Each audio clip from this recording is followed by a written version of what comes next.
সকাল সকাল হচ্ছে আপু এখানে রান্না বসায় দিছে, কারণ আজকে কিন্তু আপুদের বাসায় মানে আপুদের ঘর তোলার জন্য মিস্ত্রি নেওয়া হয়েছে। আর মিস্ত্রি যেহেতু বাসায় নিয়েছে তাহলে একটু কাজ তো থাকবে, এর জন্য আপু সকাল সকাল হচ্ছে ভাত বসায় দিছে রান্না। আর এদিকে ভাত বসিয়ে কিন্তু আমার মানে ভাইকে নিয়ে চলে এসেছি আমাদের আপুর হাতে, নিজের হাতে লাগানো সিম গাছে সিম তোলার জন্য। এত পরিমাণে সিম ধরছে কি বলবো, মাশাল্লাহ মাশাল্লাহ, প্রচুর পরিমাণে সিম ধরছে আর প্রচুর ফুলও ফুটেছে সিম ধরার জন্য।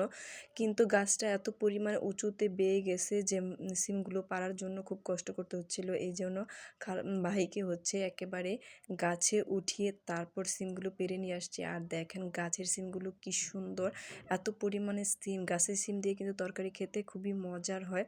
আর নিজের হাতে লাগানো যেহেতু কোনো সার নেই, এই সিমগুলো দিয়ে তরকারি রান্না করলে খুবই মজার লাগে খেতে। তো যাই হোক, আজকে আপুদের পুকুরের মাছ দিয়ে হচ্ছে গাছের সিম দিয়ে রান্না করেছিল, ডাল রান্না করেছিল। তো এইখানে দুপুরে রান্নাবাড়ি শেষে মিস্ত্রিদের খাবার খাইয়ে আমরা খাওয়া দাওয়া শেষ। অ্যান্ড এইদিকে কিন্তু দুপুরে খাওয়া দাওয়া শেষ করতে করতেই আপুদের ঘর দুয়ারও তৈরি হয়ে গেছে, তো মিস্ত্রিরা চলে গেছে। আর সন্ধ্যার জন্য আজকে আপু তৈরি করছিল নতুন একটি মজাদার খাবার। আপু বলছিল যে সবসময় তো এক এক ধরনের খাবার খেয়েছো তুমি, আজকে একটু মজাদার নতুন করে তোমাকে একটা নতুন খাবার খাওয়া। বলতেছি কি রান্না করবো আজকে? আজকে আপু হচ্ছে মোমো বানাবে। তো আপু বলতেছিল যে আজকে তোমাকে মোমো বানিয়ে খাওয়াবো। যদিও বা আমি আপুর হাতের মোমো এখনো খাইনি, তাই আমার কাছে ফার্স্ট প্রথম মজার খাবার মনে হচ্ছিল। আর আপু হচ্ছে বাসায় অনেকবার বানিয়ে খেয়েছে। আর আমি যেহেতু এবার বেড়াতে গিয়েছি আপুদের বাসায়, তা আপু বলতেছিল মজার মজার যতগুলো খাবার আমি বানাতে পারি সব কিছু একটা একটা করে তোমাকে ট্রাই করাবো।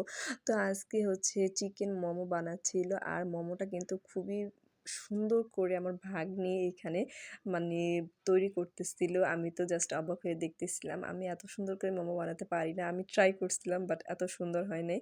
আমার ভাগ্নে অনেক সুন্দর করে মোমো বানাতে পারে। তো এই দেখে হচ্ছে আপু সুন্দর করে মাংসের পুরটা রান্না করে তারপর হচ্ছে ডোটা আগে থেকে গুলিয়ে রেখেছিল, এরপর হচ্ছে আটার ডো দিয়ে আর মাংসের পুর দিয়ে কিন্তু খুব সুন্দর মোমো বানিয়েছিল।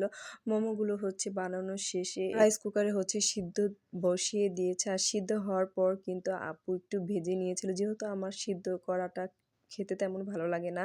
তারপর বলছিল একটু হালকা তেলে ভেজে নিয়ে খেতে, তাহলে তোমার খুবই মজা লাগবে। আর এইদিকে তো সিদ্ধ হওয়ার পর একটু তেলে ভেজে নিয়েছিলাম।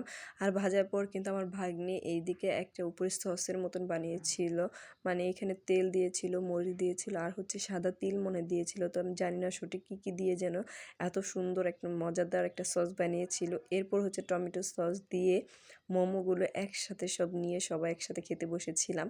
আর এই তো দেখেন মোমোটা এত সুন্দর হয়েছিল, দেখতেই কিন্তু লোভনীয় ছিল, খেতে কিন্তু মাশাল্লাহ একেবারে মুখে দেওয়ার পর এত মজা লাগছিল, এত পরিমাণে স্বাদ আর এত পরিমাণে মজা হয়েছিল যে আমি আর আমার ভাগ্নি কিন্তু মোমোগুলো শেষ করে ফেলেছি।